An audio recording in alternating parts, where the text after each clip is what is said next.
Jadi kalau Anda datang memang niatnya benar-benar tulus, bukan cari keuntungan sendiri, ya ayo kita sama-sama, kita bantu. Kementerian Sekretariat Negara menggelar konferensi pers pemulihan dan rencana strategis pasca bencana jelang akhir tahun 2025. Sejumlah menteri dan pihak terkait ikut hadir, hingga Panglima TNI dan Kapolri. Sekretaris Kabinet, Seskap, Teddy Indrawijaya mengungkapkan, 15.000 hunian untuk korban banjir bandang dan tanah longsor Aceh, Sumatera Utara, Sumut, dan Sumatera Barat, Sumbar, dibangun khusus Badan Pengelola Investasi, BPI, dan Antara. Hal ini diungkapkan Teddy, menyusul pertemuan Presiden Prabowo Subianto dan Menteri Investasi dan Hilirisasi sekaligus CEO dan Antara Rosan Perkasa Ruslani di kediaman Presiden di Kertanegara, Jakarta Pusat, Sabtu, 27 Desember 2025, malam. Dalam pertemuan itu, Prabowo memang meminta laporan Rosan terkait pembangunan hunian korban banjir. Selain itu, dalam kesempatan ini Teddy juga menyinggung terkait banyaknya pihak hingga artis yang menggelar donasi untuk korban banjir, dan datang langsung ke lokasi. Teddy pun memiliki pesan khusus untuk para donatur, untuk bekerja sama dengan pemerintah agar donasi yang diberikan sampai ke korban dan merata. Ada beberapa pihak, sedikit pihak, yang masih membandingkan bencana sekarang dengan bencana-bencana sebelumnya. Jadi saya mau sampaikan begini, setiap bencana punya tantangan sendiri, butuh penanganan sendiri. Dan yang pasti, setiap pemerintah di kala itu pasti ingin yang terbaik dan yang tercepat untuk memulihkan, ya. Dan sekarang ini kita sudah masuk dalam 1 bulan pasca bencana, 1 bulan pertama, dan alhamdulillah pemerintah, kita semua di sini, termasuk Anda rekan-rekan pers dan semua yang ada di sana, dalam 1 bulan ini kita ada hasil konkret. Apa itu? 1. Bencana ada di 3 provinsi, terdampak 52 kabupaten, 78 jalan nasional putus, ya. Per 1 bulan dari 78 tinggal 6 yang masih proses penyambungan. 4 titik di Aceh dan ada di Sumbar dan di Sumut. Itu yang pertama. Kemudian yang kedua, jembatan lintas kabupaten. Banyak sekali jembatan yang menghubungkan antar kabupaten yang putus. Per sekarang 1 bulan seperti yang Mbak Kasat tadi sampaikan, 12 jembatan yang sungainya lebar-lebar 50 meter ke atas, bahkan di Biren itu sampai 180 meter, itu tersambung. Pasang jembatan ini biasanya 1 bulan lebih. Oleh petugas dibantu warga, bisa ada yang 1 minggu, ada yang 10 hari. Itu dari baja.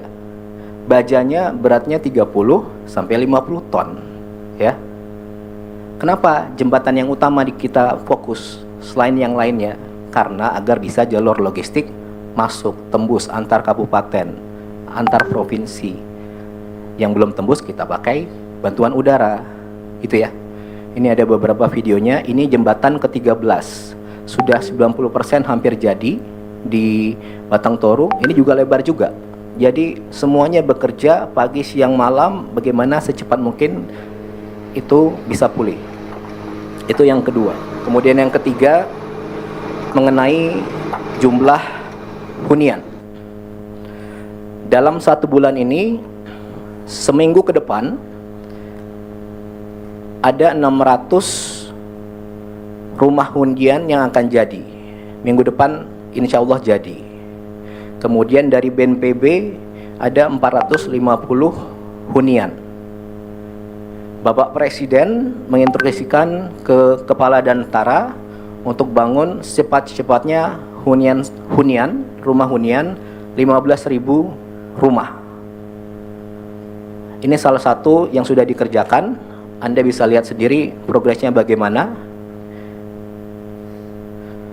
Kemudian selanjutnya lagi, Menteri Perumahan minggu lalu sudah mulai bangun 2.500 rumah hunian tetap di Sumatera Utara. Lahannya dari siapa? Lahan BUMN, dari PTPN. Oke. Minggu depan akan bangun lagi sekitar 2.500 lagi di 3 provinsi tadi, ya. Itu yang ketiga. Kemudian yang kedua, rumah sakit. Jadi menurut Pak Menkes ada 87 rumah sakit yang terdampak. Semuanya lumpuh, ya. Dalam 1 bulan ini 87 itu semuanya sudah bisa melayani pasien.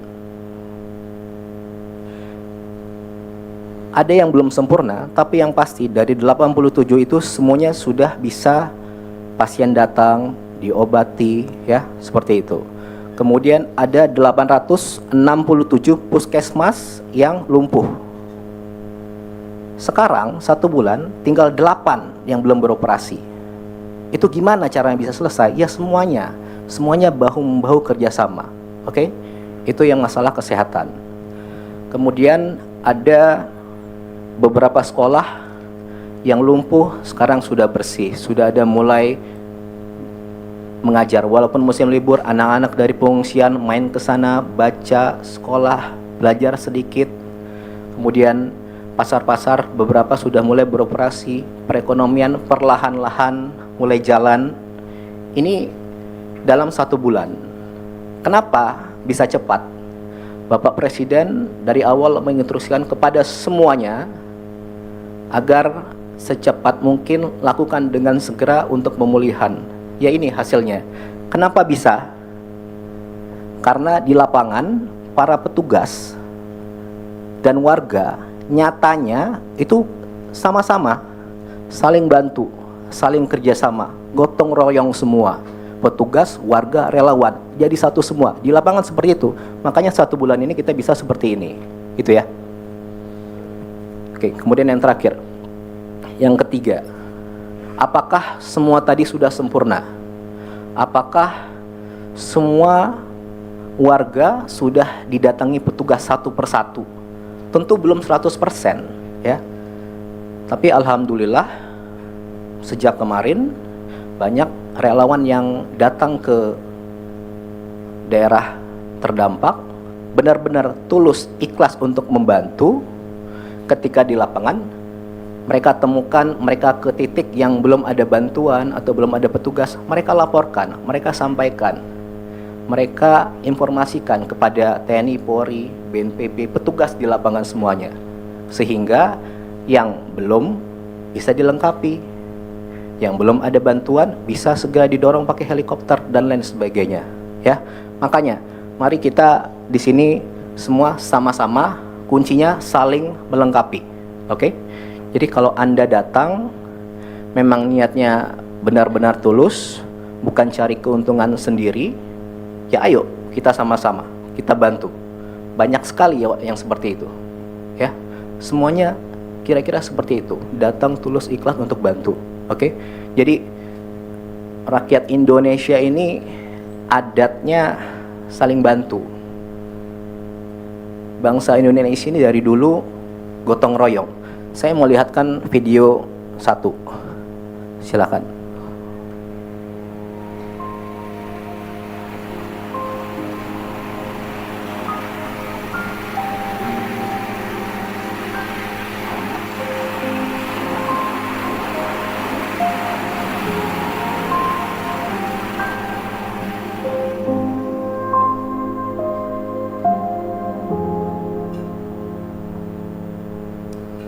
Oke, jadi saya mau sampaikan begini. Ini mohon maaf, itu mereka warga kecil sedang terkena musibah di desa yang ujung, gitu ya. Tapi Anda lihat sendiri tadi, mereka datang mengambil bantuan dari helikopter, mereka datang ke petugas bawa durian. Mungkin makanan satu-satunya mereka ya durian itu gitu. Tapi mereka datang jauh lari, temannya manggil, tunggu, terus ngasih ke petugas gitu. Kenapa bisa kayak gitu? Karena ada kebersamaan di situ, ya, saling melengkapi di situ. Jadi karena mereka tahu semuanya ini sedang sama-sama berusaha, ya. Oke. Jadi terakhir sekali lagi saya mau sampaikan, ayo kita semua sama-sama saling bantu, saling melengkapi. Kuncinya saling melengkapi. Terima kasih kepada seluruh petugas, relawan, warga. Itu saja. Terima kasih. Wassalamualaikum warahmatullahi wabarakatuh. Waalaikumsalam. Download Tribun X sekarang.